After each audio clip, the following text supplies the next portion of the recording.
এপিসোডের শুরুতেই আমরা দগজাকে দৌড়তে দেখি, যে জং হিউককে কাঁধে তুলে নিয়ে দ্রুত গতিতে ইস্টের দিকে ছুটে যাচ্ছিল। সোইউন বলে, উল্ফটাকে কি পিছনে ফেলে যাওয়াটা আমাদের জন্য ঠিক হচ্ছে? দগজা বলে, ইমাইলুটার প্রজাতি তাদের তালিসমান হোল্ডকৃত লিডারের লোকেশন অটোমেটিক পেয়ে যায়। তার মেডিটেশন শেষ হলে সে নিজে থেকেই আমাকে খুঁজে নিবে। বাই দা ওয়ে, এখন ইম্পর্টেন্ট ওটা না, এখন ইম্পর্টেন্ট হলো তুমি কি এই লোকটাকে তোমার অ্যাভাটার ইউজ করে ক্যারি করতে পারবে। সোইউন বলে, ভুলেও না, তুমি যদি আমার জায়গায় থাকতে তুমি কি এরকম কাউকে ক্যারি করতে যে তোমার মাথা পিষে ফেলেছে? জং হিউক বলে, তুমি আমাকে পিছনে রেখে আসতে পারো, আমার কারো সাহায্যের প্রয়োজন নেই। দগজা বলে, তুমি এখনো নিজের প্রাইড নিয়েই পড়ে আছো, তুমি যদি এভাবেই কথা বলতে থাকো তাহলে আমি তোমাকে আসলেই পিছনে ফেলে আসবো। যাই হোক, তোমার ঠিক হতে মিনিমাম কত সময় লাগতে পারে? জং হিউক বলে, মিনিমাম 2 ডেজ। ঠিক আছে, যখন তুমি সুস্থ হয়ে যাবে তখন কি আমাকে মেরে ফেলবে? জং হিউক কিছু বলে না, আর দগজা ভাবে এই ফুচকা কিছু বলছে না কেন, ও কি আবার আমাকে মারার প্ল্যানিং করছে নাকি?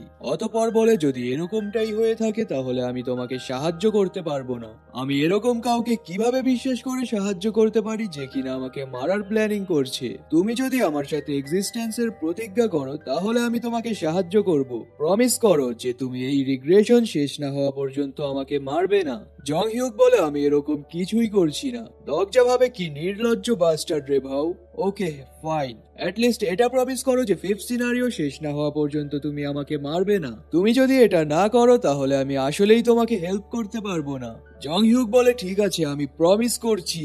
এটা বলতেই জং হিউকের বডি থেকে ব্লু ফ্লেম অরা রিলিজ হতে থাকে, যা গিয়ে তার হার্টে জমা হয়ে যায়। দগজা বলে, এটা অথ অফ এক্সিস্টেন্স, কেউ যদি এটাকে ভঙ্গ করে তাহলে তার হার্ট জ্বলে পুড়ে রাখ হয়ে যাবে। আশা করছি এরকম কিছু হবে না। জং হিউক বলে, আমি তোমাকে মেরে ফেলবো না, কিন্তু তুমি আমাকে যেই হিটটা করেছিলে আমি শিওর ওটা তোমাকে ব্যাক দিব। এটা শুনে দগজা স্মাইল দেয় আর বলে, ফাইন, জাস্ট 1 হিট, কিন্তু আলতো করে হিট করবে, হ্যাঁ? যদি এতে আমাদের সম্পর্ক ঠিক হয় তাহলে এটাই ভালো, কিন্তু এরকম হিট করো না আবার যাতে আমি এক হিটেই মারা যাই। সিন শিফট হয়, আমরা সামনে কিছু প্ল্যান্ট টাইপ মনস্টার্স কে দেখি, আর ওখানে চারিপাশেই প্ল্যান্ট মনস্টারের সমাগম ছিল। স্ক্রিনে লেখা আসে, গ্রেড 7 প্লান্ট স্পিসিস ভানাবেসলা আপনার গ্রুপের বিরুদ্ধে গার্ড করছে। জং হিউক বলে, তাড়াহুড়ো করো না, আর এগুলোর উপর ফার্স্ট অ্যাটাক করারও দরকার নেই, কিন্তু এটা খেয়াল রেখো যাতে এর শিকড়গুলোতে ভুলেও পা না পড়ে। দগজা বলে, দেখে তো মনে হচ্ছে টেরাফর্মিং শুরু হয়ে গেছে। সোইউন বলে, এই ড্যাম মনস্টারদের কারণে সবকিছু ক্লোনাইজড হয়ে যাচ্ছে। দগজা বলে, টেরাফর্মিং এর কারণে ডিজাস্টার অ্যাওয়েকেনিংটা আরো স্পিড আপ হয়ে যাবে। উফ, কে ওটা যে এই সমস্ত ডিজাস্টারদের অ্যাওয়েকেন করছে? দগজা বলে, তোমার মতোই কেউ একজন হবে যে এসব করছে। তুমি ফায়ার ড্রাগনটাকে অ্যাওয়েক করেছিলে। হ্যাঁ, কিন্তু ওটাকে মারা তো মেবি ইজি ছিল। নো, ওটাকে মারা মোটেও ইজি ছিল না। যদি ইন্টারমিডিয়েট ডোকাবি ওর ওপর রেস্ট্রিকশনস না লাগাতো তাহলে আমাদের পক্ষে তার সাথে পেরে ওঠা সম্ভবই হতো না। আর এখন যদি ডিজাস্টার অফ কোয়েশ্চেনিং অ্যাওয়াকেন হয়ে যায়, তার ওপর রেস্ট্রিকশনস লাগালেও কোনো কাজ হবে না। ইভেন ডোকাবিরাও এবার কোনো রকম রেস্ট্রিকশনস লাগাবে না। ওরা কথা বলতে বলতেই বেশ কিছুটা সামনে চলে যায়, আর দেখে ওখানে কিছু মনস্টারের ডেড বডিজ পড়েছিল। এটা দেখে দগজা ভাবে, আমি শিওর যে এই মনস্টারসদেরকে জং হিউক মেরেছে। বাস্টার তার দমও আছে দেখছি, তার বডি এরকম একটা স্টেটে থাকার পরও সে আমাকে খোঁজার জন্য এতগুলো মনস্টারকে মেরে ফেলেছে। দগজা আবার ট্রিস্টে মেসেজ দিয়ে বলে, জং হিউক, তোমার কাছে আমার একটা প্রশ্ন ছিল, তুমি আমার কাছেই কেন আসলে? অনেস্টলি বলতে গেলে আমি তো ভেবেছিলাম তুমি রিগ্রেস করাটা প্রেফার করবে। জং হিউক বলে, রিগ্রেস করাটা রিডিকুলাস। আমি যদি খুব সহজেই গিভ আপ করে নেই তাহলে আমি কখনোই এসবের শেষে পৌঁছতে পারবো না। দগজা মনে মনে বলে, তাও ঠিক, নোবেলে থাকা জং হিউক ওই টাইপেরই বাস্টার ছিল। সে খুব সহজেই গিভ আপ করে নিত আর খুব সহজেই লোকেদেরকে মেরে ফেলতো, কিন্তু এর পরিণাম তার দুর্বল মেন্টাল স্টেট। আমি ভেবেছিলাম আমি জং হিউককে অন্য যে কারো থেকে ভালো জানি, কিন্তু এখন আমার মনে হচ্ছে আমি থার্ড রিগ্রেশনের জং হিউককে ভালোভাবে চিনি না।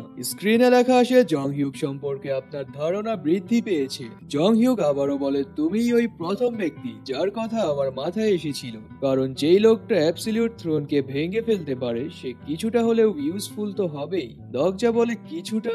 যাই হোক, আমি থ্রোনটা কেন ভেঙে ফেললাম এটা নিয়ে কি তোমার কোনো প্রশ্ন নেই?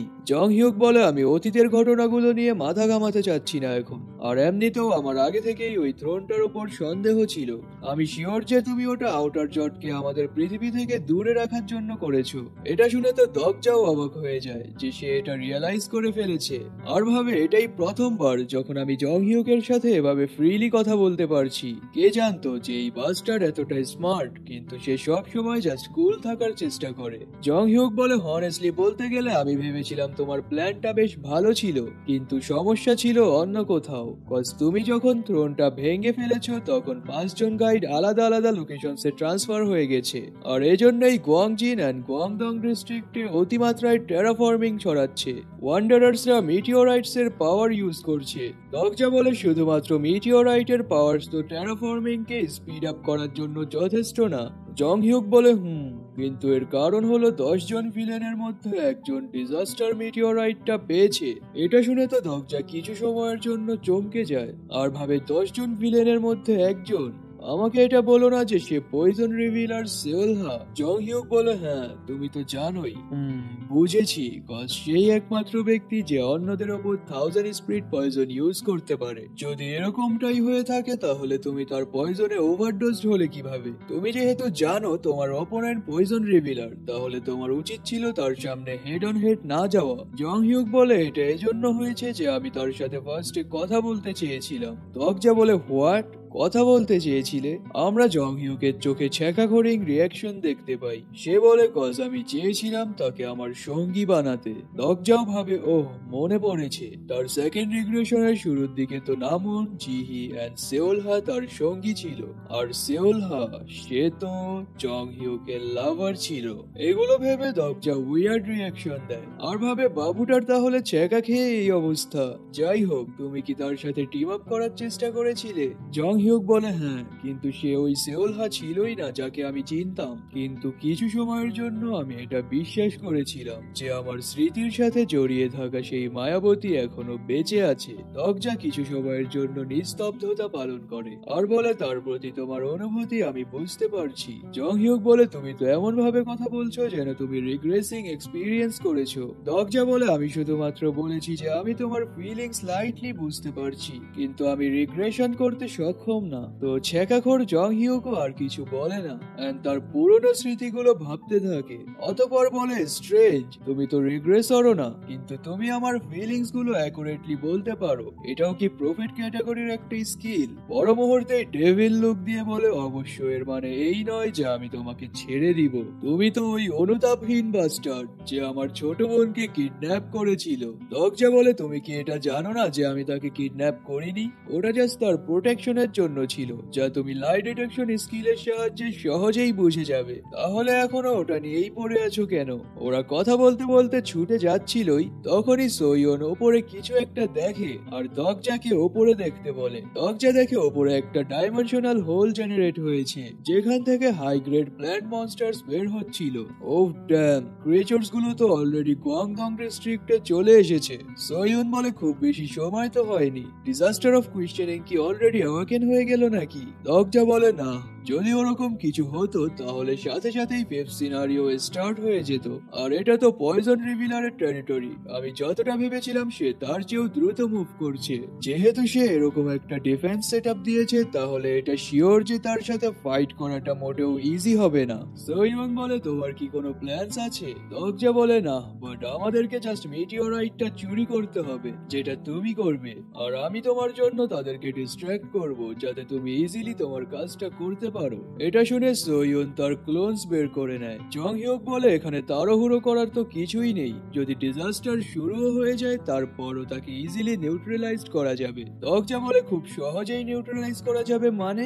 আমাদের জন্য ওটা কে করবে? তুমি করবে, তাও আবার এই অবস্থাতে? জং হিউক বলে অবশ্যই ওটা তুমি করবে। এরকমটা করা কি আগে থেকেই প্ল্যান ছিল না তোমার? দগজা বলে তুমি এটা শিওরলি কিভাবে বলতে পারো? জং হিউক রেগে বলে তুমি গাইডকে অ্যাওয়াকেন করেছো, এর মানে তো তুমি ওয়ে অফ উইন্ড স্কিলটাও শিখেই ফেলেছো।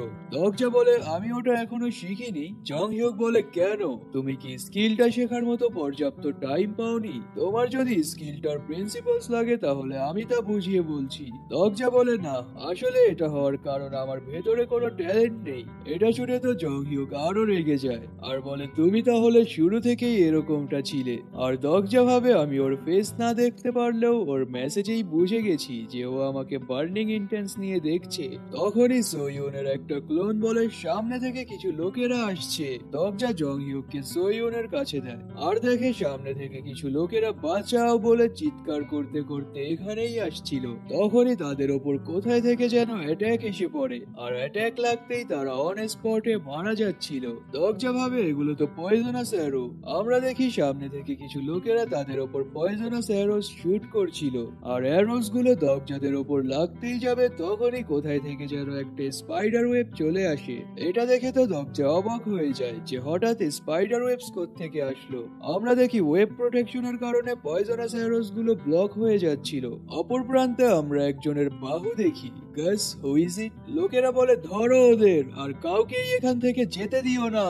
ওরা অ্যাটাক করার জন্য দৌড়ে আসছিলই তখনই ওদের পায়ের সামনে থ্রেট চলে আসে আর ওরা সবাই একে অপরের ওপর উপচে পড়ে। দরজার সামনে তাকায় আর দেখে এটা তো সামনে থাকা ক্যারেক্টারের ইনফরমেশন ক্যারেক্টার লিস্টের মাধ্যমে দেখা যাবে না। আমরা দেখি এটা আর কেউ না, আমাদের সাইড হিরোইন সাংহা, যে ব্যাডাস এন্ট্রি নিয়ে সবাইকে কুপঘাত করে দাঁড়িয়েছিল।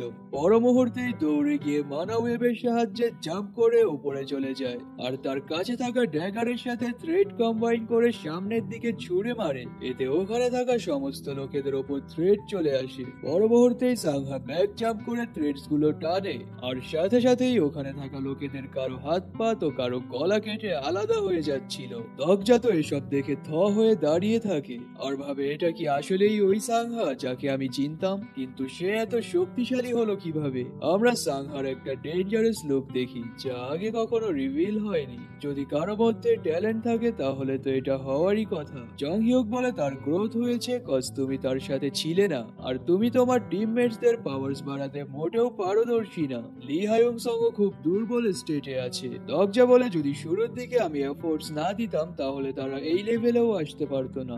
অতঃপর সাংহাকে দেখে ভাবে ড্যাম, আমি না থাকা অবস্থায় সে কিভাবে এতটা স্ট্রং হয়ে গেল। এখন তো মনে হচ্ছে আমি আসলেই কোনো কাজের না। সাংহা আবার লোকেদের মারতে ব্যস্ত ছিল তখনই দরজা তার নাম ধরে ডাকে। সাংহাও ফ্যামিলিয়ার ভয়েস শুনে পিছনে ঘুরে তাকায় আর বলে মিস্টার দরজা, আপনি এখানে কিভাবে আসলেন? দরজা বলে সাংহা এখানে আসো, আমরা এখান থেকে বের হতে হতে কথা বলবো। তো সাংহাও এসে দরজাদেরকে জয়েন করে আর দরজা বলে সবাই সামনে থাকা উঁচু বিল্ডিং এর দিকে চলো। জং হিউক বলে বাই দ্য ওয়ে ওই মেয়েটার থেকে তোমার সাবধান থাকতে হবে। এটা শুনে দরজা চিন্তায় পড়ে যায় আর বলে সাবধান থাকতে হবে, কিন্তু কার থেকে? সিন শিফট হয়। আমরা দেখি ওরা সবাই হাঁপাচ্ছিল। সাংহা তুমি কি ঠিক আছো? সাংহা বলে হ্যাঁ আমি ঠিক আছি, আপনি ঠিক আছেন? দরজা বলে হ্যাঁ আমিও ঠিক আছি। এটা বলেই ওরা একজন আরেকজনকে দেখে কলিগস স্মাইল দিতে থাকে। এটা দেখে তো সোইউনের জ্বলে পুরো রাগ হয়ে যায় আর দরজা ভাবে পরিস্থিতিটা এরকম অকওয়ার্ড হয়ে গেল কেন? আমরা আলাদা হয়েছি জাস্ট কিছুদিনই হয়েছে, দেখে তো মনে হচ্ছে সে দুটো হাই গ্রেড ড্যাগারের সাথে বেশ ভালো একটা স্যুটও পেয়েছে। সাংহা আবার বলে আমি শিওর যে আপনি যাওয়ার পর থেকে আপনার সাথে অনেক কিছু ঘটে গেছে। দরজা বলে হ্যাঁ তা তো ঘটেছেই। সাংহা আবার বলে আমার মনে হচ্ছে যখন থেকে আমার চোখ খুলেছে আমি মুভ অন করে ফেলেছি। আমি গংপিল্ডু আঙ্কেলের সাথে গাংদং ডিস্ট্রিক্টে ছিলাম। দরজা বলে গংপিল্ডু কি ওখানে ছিল? সাংহা বলে হ্যাঁ আঙ্কেল আমাকে অনেক সাহায্য করেছেন। দরজা বলে তো গংপিল্ডু কোথায় এখন? আর ভাবে সে যেহেতু গংপিল্ডুকে আঙ্কেল বলছে এর মানে তাদের মধ্যে একটা ভালো বন্ডিং হয়ে গেছে। সাংহা বলে দুদিন আগে আমরা গাংদং ডিস্ট্রিক্টে একটা গ্রুপের সাথে ফাইট করার সময় আলাদা হয়ে যাই, তো আঙ্কেল আমাকে বাঁচানোর জন্য নিজে ওখানে থেকে যায় আর আমাকে পাঠিয়ে দেয়। তো সবশেষে আঙ্কেল ওখানে থাকা সমস্ত লোকেদের নিয়ে হান রিভারের দিকে যায়। এরপর থেকে আমি আর তাকে খুঁজে পাইনি। দরজা ভাবে ওহ এটা তো বিস্ময়কর, 10 জন ভিলেনের মধ্যে একজন গংপিল্ডু যে নিজের লাইফের পরোয়া না করে কাউকে বাঁচিয়েছে। যাই হোক আমি এটা তো শিওর যে গংপিল্ডু এখনো মরেনি, বিকজ তার সাথে আমার কন্ট্রাক্ট সাইন করা আছে। তার যদি কিছু হয়ে যেত তাহলে আমার এখানে অবশ্যই নোটিফিকেশন আসতো। আর সাংহার উদ্দেশ্যে বলে, চিন্তা করো না, কংপিল্ডু যেখানেই থাকুক না কেন সে ভালোই আছে। তো দগজার কথা শুনে সাংহাও কিছুটা স্বস্তি অনুভব করে, কিন্তু পর মুহূর্তেই দগজা জিজ্ঞাসা করে, তুমি এই সমস্ত আইটেম এন্ড ড্যাগার্স কোথায় পেলে? সাংহা বলে, ওহ এগুলো তো আমি যখন আঙ্কেলকে খুঁজতে ব্যর্থ হয়েছিলাম তখন পাশে একটা গ্রিন মিটিওরাইট পড়া পেয়েছিলাম। দগজা ভাবে, গ্রিন মিটিওরাইট? এটা তো রেয়ারেস্ট একটা মিটিওর যা সে ইজিলি পেয়ে গেছে। আমার তো এখন তার প্রতি হিংসে হচ্ছে। সোয়ুন আবার বলে, আসলেই কি জাস্ট এসবই? সাংহা বলে, হ্যাঁ। সোয়ুন বলে, ধরো আমি এটা মেনেও নিলাম যে এই আইটেমস গুলো তুমি পেয়েছো, কিন্তু তুমি জাস্ট কিছু আইটেমের মাধ্যমেই এতটা হাই লেভেল ফাইটিং এক্সপিরিয়েন্স পেয়েছো, এটা তো হতেই পারে না। তোমার স্পন্সরের নামটা বলো আমাকে। আর তুমি এতটা কম সময়ের মধ্যে কিভাবেই বা smooth movement and dagger progressing এর মতো স্কিলস গুলো লেভেল আপ করে ফেললে? ইভেন তুমি যদি একটা গ্রোথ প্যাকেজও ইউজ করো তারপরও এতটা স্পিডে লেভেল আপ করা কখনোই সম্ভব হবে না। এগুলো শুনে তো সাংহা কিছুই বলতে পারে না। আর দগজাকে জিজ্ঞাসা করে, কে সে? দগজা বলে, এটা ওই ফার্স্ট অ্যাপোস্টলটা। এটা শুনে সাংহা চমকে যায় আর তার ফ্ল্যাশব্যাকের সিনস মনে পড়ে যায়, যেখানে অ্যাপোস্টলসদের কারণে তাদের স্টেশনের অনেক লোক মারা গিয়েছিল। সোয়ুন আবার সিলি স্মাইল দিয়ে দাঁড়িয়ে থাকে আর সাংহা তৎক্ষণাৎ পিছপা হয়ে ড্যাগার্স বের করে নেয়। দগজা বলে, ওয়েট সাংহা, থামো, ও আমাদের শত্রু না। দগজার প্রোটেকশন পেয়ে তো সোয়ুন সাংহার দিকে কাম লুক দেয় আর সাংহা তো তাকে মারার জন্য গোমরাতে থাকে। আর দগজাকে জিজ্ঞাসা করে, আপনারা কি একে অপরের বেশ ক্লোজ? দগজা বলে, মোটেও না। সাংহা বলে, তার জন্য আমাদের চুংমোরু স্টেশনে থাকা বেশ কিছু মেম্বার্স মারা গেছে, আপনি কি ওটা ভুলে গেছেন? দগজা ভাবে, ওহ আমার তো মনেই ছিল না, যখন আমি বাহিরে ছিলাম তখন সাংহাকে ভাইস রিপ্রেজেন্টেটিভ বানিয়েছিলাম আর সে তার গ্রুপ মেম্বার্সদের বেশ কেয়ার করতো। সোয়ুন আবার বলে, চুংমোরু? ওহ মনে পড়েছে, তুমি তো সেই না যাকে আমি আগেও দেখেছিলাম। আর দগজার উদ্দেশ্যে বলে, এটা অবভিয়াস যে আমি একজন খারাপ লোক, কিন্তু আমি ক্যারেক্টারসদের খুব ভালো জাজ করতে পারি। আর আমার ধারণায় ও তোমার পিঠ পিছে কোনো না কোনো রহস্য লুকাচ্ছে। আমার যতটুকু মনে আছে, আমি যখন তাকে চুংমোরুতে দেখেছিলাম সে তখন সামান্যতম স্ট্রংও ছিল না। এখানে কি তোমার কিছু অদ্ভুত মনে হচ্ছে না? ইভেন তোমার ব্যাকআপ কনস্টেলেশন যদি ফেবেল গ্রেডেরও হয়, তারপরও তুমি এতটা কম সময়ের মধ্যে এক্সপ্লোসিভলি গ্রোথ করতে পারবে না। আর এটা সম্ভব হতেও পারে যদি তাকে এসএসএস গ্রেড গ্রোথ অ্যাক্সেলারেশনের মতো স্কিল দেওয়া হয়, কিন্তু কোরিয়াতে এরকম কতজন কনস্টেলেশনই বা আছে যারা এত বেশি পরিমাণে ব্যাকআপ দিতে পারবে? দগজা ভাবে, আমার মন তো এটা কোনোভাবেই মানতে চাইছে না, কিন্তু আমার ব্রেইন সোয়ুনের সাথে একমত, কারণ আমি যখন তাকে মানা থ্রেডস ইউজ করতে দেখছিলাম তখন আমি এটা ধরেই নিয়েছিলাম যে তার কনস্টেলেশন এয়ারডেন হবে, কিন্তু এয়ারডেন এতটা পাওয়ারফুল কনস্টেলেশন না যে সাংহাকে এত হাইলি গ্রোথ সাপোর্ট দিতে পারবে। আর একটু আগে সে যেই মুভটা ইউজ করেছে ওটা হারমেস স্ট্রোল ছিল। এরকমটা তো হওয়ার কোনো প্রশ্নই আসে না যে এয়ারডেনের ইনকার্নেশন হারমেসের স্টিগমা ইউজ করতে পারবে। দগজা আবার সাংহাকে কিছু একটা বলতেই যাবে, তখনই বাইরে থেকে আওয়াজ আসে, এভরিওয়ান কি অবস্থা তোমাদের? দগজা দেখে সামনে রেড কালারের টেলিপোর্টেশন সার্কেল ওপেন হয়েছে, যেখান থেকে আওয়াজ আসছিল ফিফথ সিনারিও শুরু হতে এখনো এক সপ্তাহ বাকি আছে। কিন্তু দেখে তো মনে হচ্ছে তোমাদের ধৈর্য ক্ষমতা বেশ কম। কিছু লোক তো অলমোস্ট ডিজাস্টার অফ কোয়েশ্চেনিং কে অ্যাওয়াকেন করেই ফেলেছে। এর মানে তো তোমরা সবাই নেক্সট সিনারিওটা দেখার জন্য আর অপেক্ষাই করতে পারছো না। দগজা ভাবে, এটা তো আমাদের সাথে খারাপ হচ্ছে, এটা আসলেই খুব বেশি খারাপ হচ্ছে। আমরা সামনে একটা রেড ডোকাবিকে দেখি যে বলছিল, যেহেতু তোমাদের ইনচার্জ এখানে নেই, আমি চেয়েছিলাম তোমাদের জন্য বিষয়বস্তুগুলো সহজ করতে, কিন্তু এখানে তো দেখছি অন্য কিছুই ঘটছে। তো এই মুহূর্তে যদি আমি একটা সাব সিনারিও ইস্যু না করি তাহলে আমি নিজেকে একজন ডোকাবি বলতে পারবো না। এটা বলেই একটা চোখ টিপ দেয়, সাথে সাথেই সবার সামনে নোটিফিকেশন শো হয়, the sub scenario disaster prevention arrive. Sub scenario disaster prevention clear conditions. কিছু অচেনা জায়গায় একটা লোকেদের গ্রুপ মিলে ডিজাস্টার অফ কোয়েশ্চেনিং কে জাগানোর চেষ্টা করছে, তো তাদেরকে হারিয়ে আসন্ন বিপদকে থামান। সময়সীমা 2 ঘন্টা, reward 22,000 coins, failure disaster of questioning এর অ্যাওয়াকেনিং। ড্যাম, যেমনটা আমি ভেবেছিলাম, আমাদের হাতে বেশি একটা সময় নেই আর। অপরদিকে আমরা পয়জন রিভিলারকে দেখি, যার সামনেও একটা সাব সিনারিও ইস্যু হয়েছে, যা হলো ডিজাস্টার ডিফেন্স সিনারিও। উফ ড্যাম, তোমরা দুজন শান্ত হও, এখন এসব নিয়ে মাথা ঘামানোর সময় নেই আমাদের কাছে। Disaster prevention scenario time limit মাত্র 2 ঘন্টা। সহজ ভাষায় বলতে গেলে আর মাত্র 2 ঘন্টা পর ডিজাস্টার অফ কোয়েশ্চেনিং হ্যাচ হবে। তো চলো আগে তাদের সাথে ডিল করা যাক। সিন শিফট হয়। দরজা বলে পয়জনিং রিভিলারের মেইন বেস গুয়াংডং ডিস্ট্রিক্টের চেওনহো সেক্টরে, আর ওখানে অসংখ্য মাত্রায় ক্রাঞ্চেস এন্ড ক্যাথারাল মনস্টার্স আছে। আমরা সামনে কিছু লোককে চেওনহো সেক্টরে যাওয়ার রাস্তা গার্ড করে দাঁড়িয়ে থাকতে দেখি। দরজা বলে সাংহা, সোয়ুন, তোমরা দুজনই এখন শেষ ভরসা, যাও। আর এনিমিসদের সাথে লড়ার মাঝখানে তোমরা আবার নিজেদের মধ্যে ফাইট শুরু করে দিও না। ওরা ঠিক আছে বলেই বিল্ডিং এর উপর জাম্প করে দেয় আর নিচে পড়ে মারা যায়। নো ব্রো, ওরা মরবে না, কজ ওরা বিড়ালের বডি নিয়ে জন্মেছে। তো লোকেরা আবার আচমকা আকাশ থেকে কার্স পড়তে দেখে অবাক হয়ে যায়। বাট সাংহা এন্ড সোয়ুন তো কিলিং ইন্টেন্স নিয়ে লোকেদের দেখতে থাকে, এন্ড ফাইট স্টার্ট করতেই যাবে তখনই এপিসোডটা শেষ হয়ে যায়। So comment for next episode.